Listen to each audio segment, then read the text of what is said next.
Hello friends, कक्षा 9वीं के इस वीडियो में आप सभी का स्वागत है। आज हम इस वीडियो में उदाहरण 1 और उदाहरण 2 को हल करना सीखेंगे। ये दोनों उदाहरण अधिकतर एग्जाम में पूछे जाते हैं। देख सकते हैं ये बुक में पेज नंबर 170 में दोनों उदाहरण यहाँ पर दिया हुआ है। उदाहरण 1 और इस तरफ में उदाहरण 2। ये दोनों उदाहरण पिछले साल एग्जाम में पूछा गया है। ये 2018 में पूछा गया है। तो दोनों उदाहरण अधिकतर एग्जाम में पूछे जाते हैं, तो इनको आप फाइनल एग्जाम के लिए अच्छे से तैयारी करेंगे।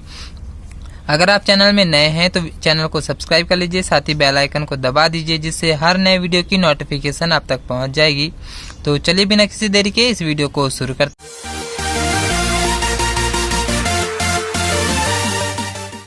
तो यहाँ पर जो पहला उदाहरण हमें दिया हुआ है, हमें दर्शाना है कि जो आयत होता है उसके प्रत्येक कोण समकोण होते हैं। हर कोण 90-90 अंश के होते हैं। ये हमें यहाँ पर सिद्ध करना है। तो अब हम इसको कैसे सिद्ध करेंगे? तो यहाँ पर हम मान लेते हैं कि जो कोण A है वो है 90 अंश का। इस तरह से हम इसको मानकर चलते हैं। और फिर यहाँ पर हम देखेंगे कि ये एक समांतर चतुर्भुज भी दिख रहा है, जिसमें DC और AB दोनों समांतर भी हैं। और जब समांतर चतुर्भुज होता है तो उसमें आसन्न कोणों का योग 180 अंश होता है। आसन्न कोण का मतलब जैसे A के पास का कोण है D और A के पास का कोण है B। इन दोनों कोणों को जोड़ेंगे या तो फिर इन दोनों कोणों को जोड़ेंगे तो दोनों कोणों का योग 180 अंश होगा। तो सबसे पहले हम दिया है में लिख लेते हैं कि हमें एक आयत ABCD दिया है। तो इस तरह से यहाँ पर लिख लेते हैं दिया है हमें कि एक आयत ABCD यहाँ पर है। अब हमें सिद्ध क्या करना है कि आयत का प्रत्येक कोण समकोण होता है। ये हमें यहाँ पर सिद्ध करना है। तो सिद्ध करने में हमने लिख लिया प्रत्येक कोण समकोण होता है। अब हमने यहाँ पर मान लिए हैं कि माना कोण A 90 अंश का है। तो अब हम इसको उपपत्ति में स्टार्ट करेंगे। तो इस तरह से यहाँ पर हम लिख लेते हैं माना कोण A बराबर 90 अंश। अब हम देखते हैं कि ये एक समांतर चतुर्भुज भी है, क्योंकि आमने सामने की भुजा बराबर है यहाँ पे, तो एक समांतर चतुर्भुज होगा।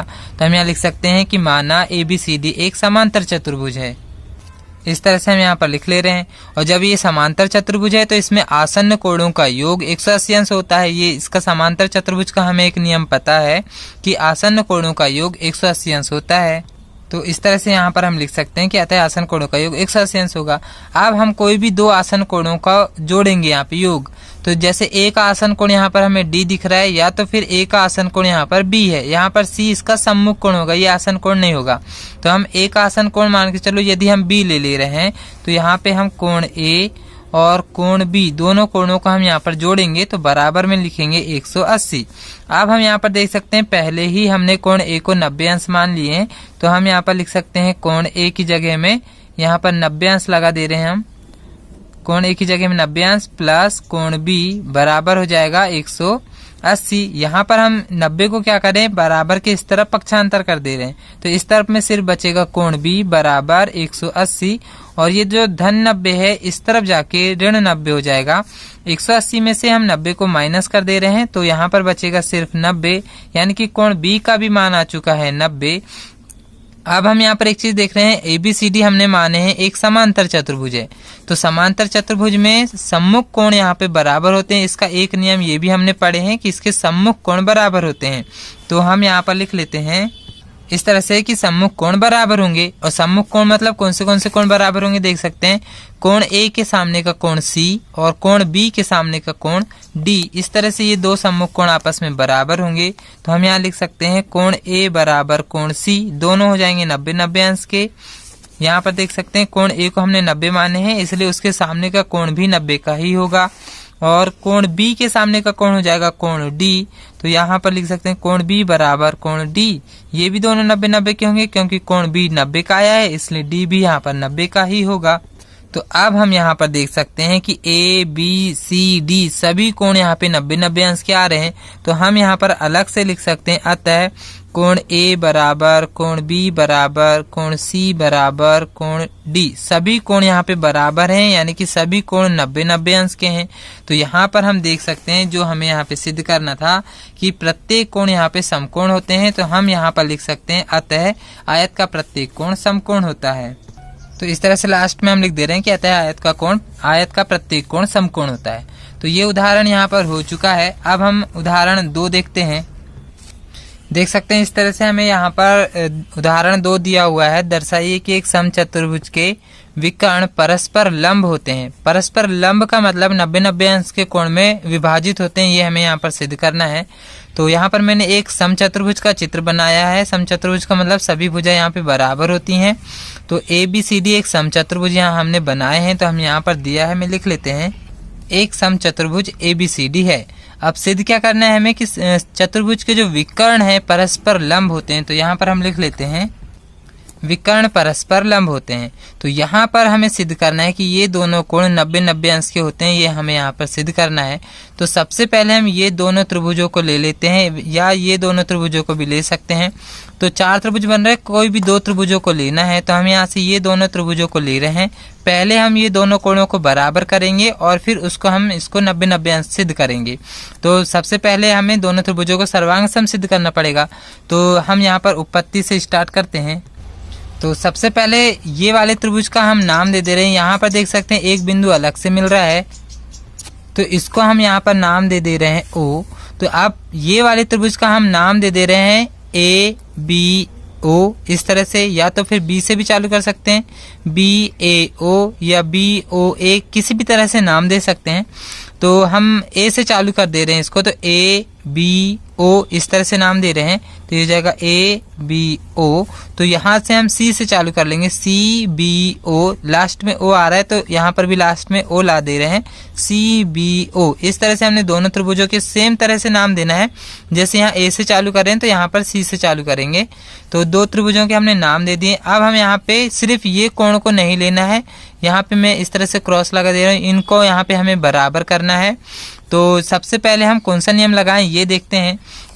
तो यहाँ पर देख सकते हैं हमारे पास इतने तरह के यहाँ पर कोण हैं।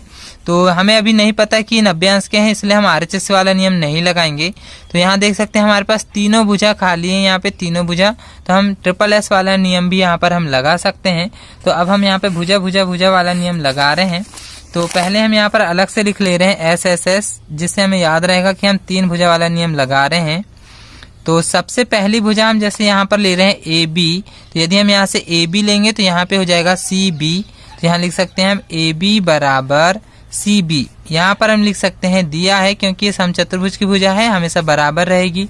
फिर एक और भुजा देख सकते हैं, जैसे हम BO ले रहे हैं तो यहाँ पर लिखेंगे BO के बराबर, यहाँ पर भी देखेंगे BO है। तो जब दोनों जगह BO आ गया तो यहाँ पर हम लिख सकते हैं उभयनिष्ठ। अब अगली एक और भुजा देखेंगे, जैसे लास्ट वाले ले रहे हैं AO, तो यहाँ हो जाएगा CO।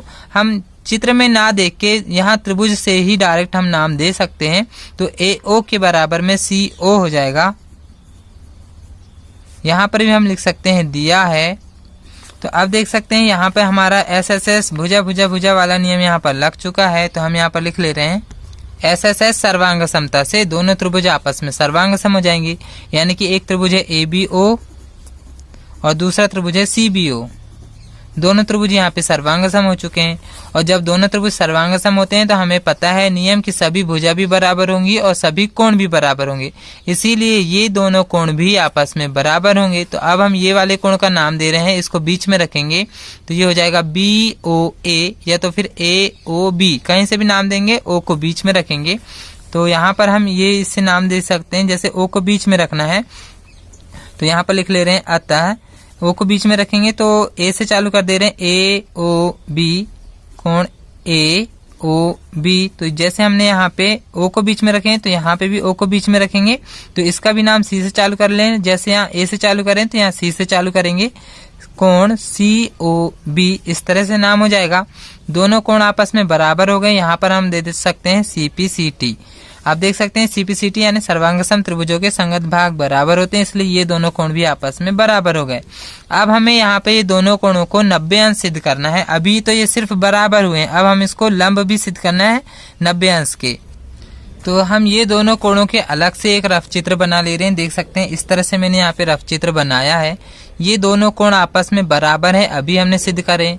और देख सकते हैं कि AC जो है एक सरल रेखा है, सरल रेखा हमेशा 180 अंश का कोण बनाती है। ये तो हमें पढ़े, हमने पिछले साल पढ़ चुके हैं और इस अध्याय में अध्याय 6 में भी हमने पढ़े हैं कि सरल रेखा 180 अंश का कोण बनाती है। तो अब हम यहाँ पर लिख सकते हैं सरल रेखा AC से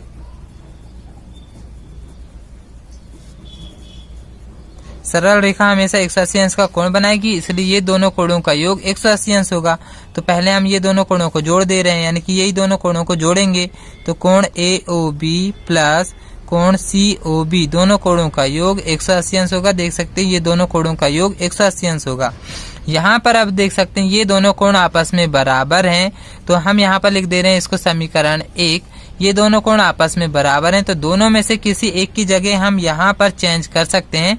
तो AOB की जगह COB रख सकते हो, या तो COB की जगह AOB रख सकते हैं। तो अभी हम AOB को चेंज नहीं कर रहे हैं, इसको ऐसे ही रहने दे रहे हैं। COB की जगह हम चेंज कर दे रहे हैं, AOB उसकी जगह में रख दे रहे हैं। तो हो जाएगा कोण AOB बराबर 180 अंश। यहाँ कोष्टक में हम दे दे रहे हैं समीकरण 1 से।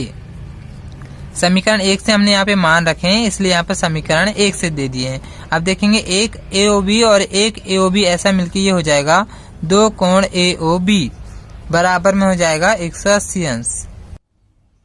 2 कोण AOB बराबर 180 अंश हो जाएगा। अब हम यहाँ से 2 को पक्षांतर कर देंगे तो 2 जाएगा इस तरफ में भाग में, तो ये हो जाएगा 180 के बटे में 2। देख सकते हैं 2 से 180 यहाँ पे कट जाएगा 90 बार में। इसका मतलब कोण AOB बराबर आ चुका है 90 अंश। अब देख सकते हैं कोण AOB 90 अंश का है और ये दोनों कोण आपस में बराबर हैं, मतलब दोनों कोण 90-90 अंश के हो जाएंगे। तो हम यहाँ पर लिख सकते हैं समीकरण 1 से कोण AOB बराबर कोण COB बराबर 90 अंश, क्योंकि दोनों कोण बराबर हैं इसलिए दोनों कोण 90-90 अंश के होंगे। अब हमें सिद्ध क्या करना था वो देखते हैं।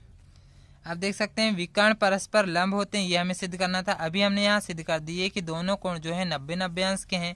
देख सकते हैं दोनों 90-90 अंश के, मतलब दोनों परस्पर लंब होंगे। तो अब हम यहाँ पर लिख सकते हैं कि अतः विकर्ण परस्पर लंब होते हैं। तो ये उदाहरण भी यहाँ पर सिद्ध हो चुका है। तो देख सकते हैं यहाँ पे हमने दोनों उदाहरण को समझे हैं।